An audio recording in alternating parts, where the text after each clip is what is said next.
is using an equation to solve a percent problem, or a part of the whole, or what is the whole. We're going to use an equation.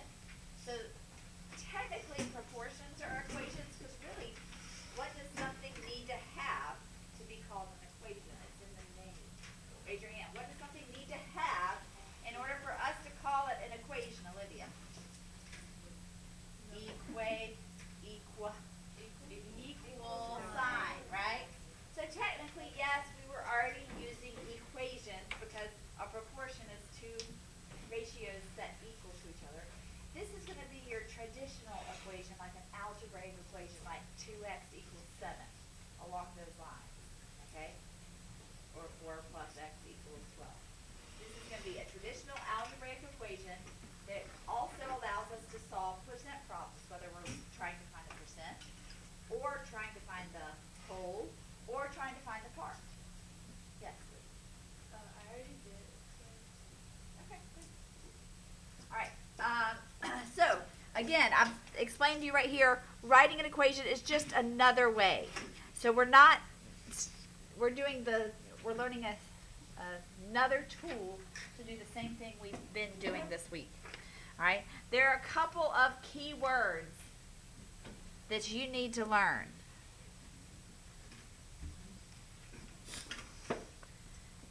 The first key word I want you to learn is the word of.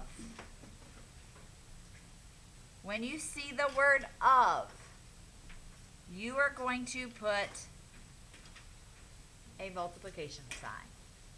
We're going to read these equations from left to right, and whenever we come across a number, we're going to put a number, and when we come across the word of, we're going to put a multiplication sign. There's another key word.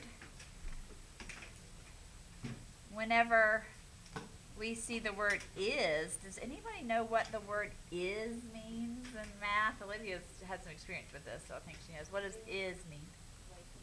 That's where you're going to put the equal sign.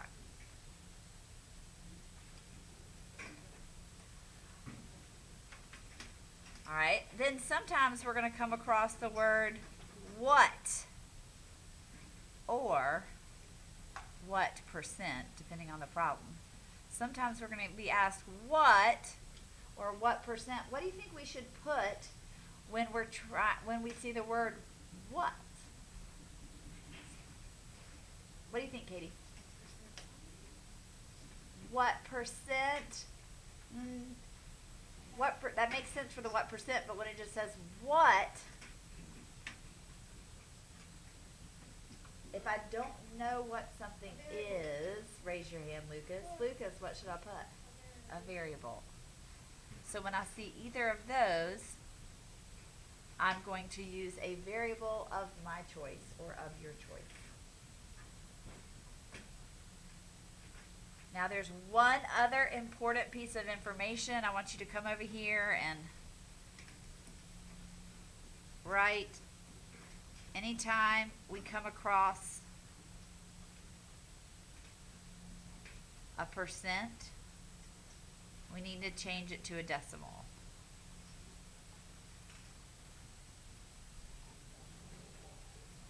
So when we are working these, we're not putting them over 100 like we did when we're using proportions. When we come across a percent, like 37% in a problem, it's going to become 37 hundredths in my equation. 0.37. All right. So let's take this first one. We are going to go word by word, or number by number, and write down what everything means. So, who can tell me what to write down for what? Edward? I'm going to let's put an E for Edward. Is. What am I going to put for is? Go look up at the key up at the top if you don't remember, because we wrote it down. Lindley, what am I going to put for is? What is? All right, next I've got 85%. Who can tell me what to write down for 85%, Carrie? I'm sorry, Cassidy. I started with C-A and I went with the wrong consonant there. Cassidy was raising her hand. You got it, which would be 0.85, yep.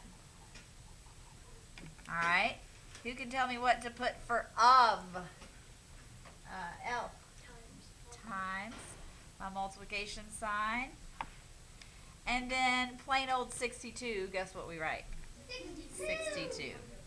Now, you're not going to have to do all this hooting and hollering every time that I'm doing with my little circles and arrows. I'm not requiring that you do that for these problems because that would take way too long. But do you see how pretty much everything has a symbol or a number to go with it? And if you just go from left to right, you're going to set up your equation correctly. Now I'm just going to rewrite this so it looks a little tidier. And I'm going to get out my handy dandy calculator. I'm going to multiply 85 hundredths times 62 and I'm going to get 52 and 7/10 as my answer. And that is 85% of 62. Any questions? All right, let's do the next one. 0.96, and I'm only going to do this one more time. You don't have to, but I'm going to show you. 0.96 means I'm going to put down 0.96. Who can tell me what to put down for is? Anna. Not is. What is is?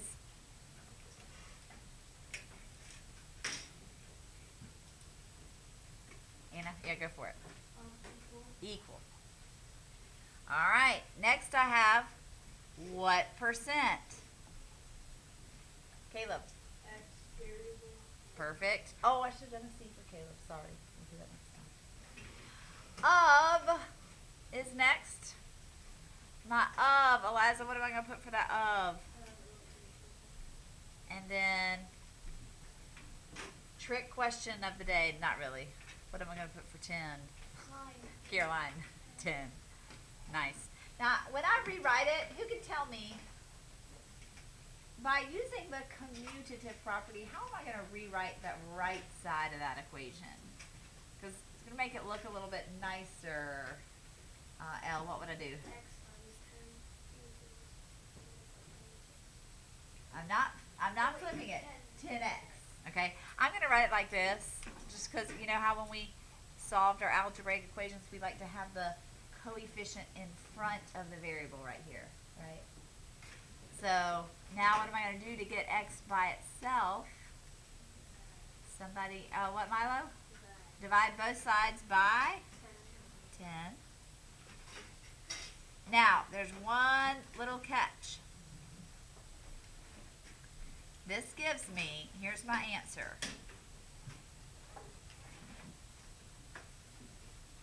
But what was I trying to find again? I was trying to find the percent. This is the decimal value. So let's use our shortcut. Move the decimal 2 to the right.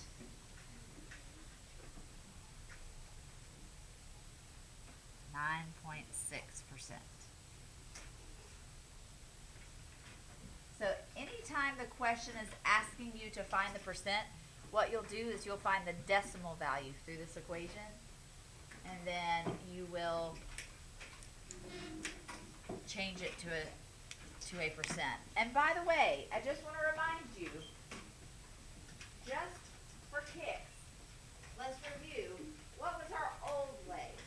0.96 is what percent of 10? How would I set this up my old way? Caroline. So you put X over there. Right, because I'm trying to find the percent. And you put 0.96 over there. Perfect. Is over up. Will somebody do that for me real quickly? Cross multiply. Yeah. Okay. Somebody please just let us drive this point in home. Oh, wait. Anna, what you get? I got 96. You got what?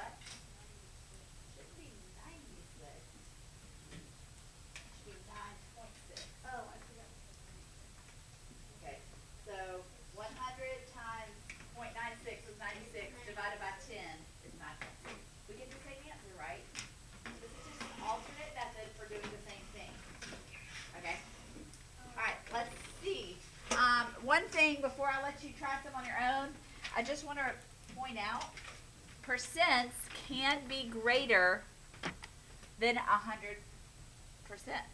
Because if you look at example 3, let's just talk about that a second. What percent of 48 is 54? Okay, so if I looked at my is over of, it would be 54 over 48. This is my part. This is my whole. When your part is bigger than the whole, then your percent is going to be over 100, right? Typically, I mean, most of the time we think of the part being a smaller amount than the whole, but it doesn't have to be.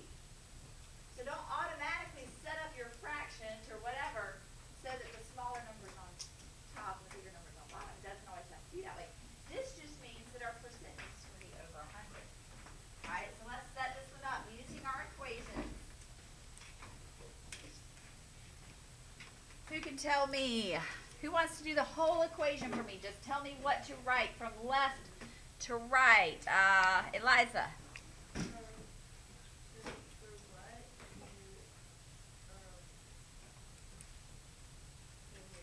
Uh-huh.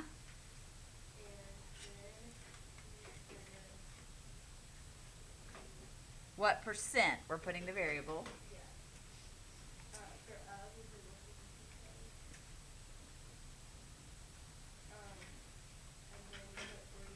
Uh-huh. Uh-huh. This is what we're solving. 48e equals 54. Again, same thing. When we divide both sides by 48, we're going to get a decimal value, and we need to change that to a percent. 112.5%. Whoa, can't see what I'm doing. So the only type you have to be a little careful about is when you're finding the percent, you have to remember at the end to actually change it to a percent and not leave it as a decimal. All right, you guys try 4 and 5 right now. On your own, on your own.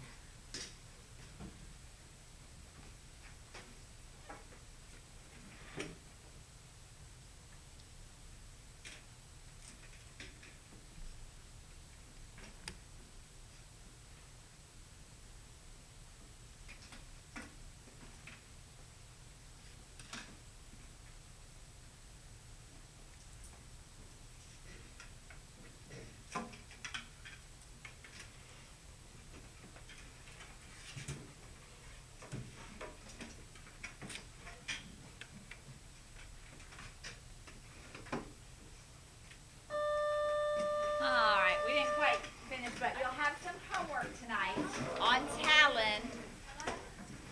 Not a lot, but I need to see your equation. Okay?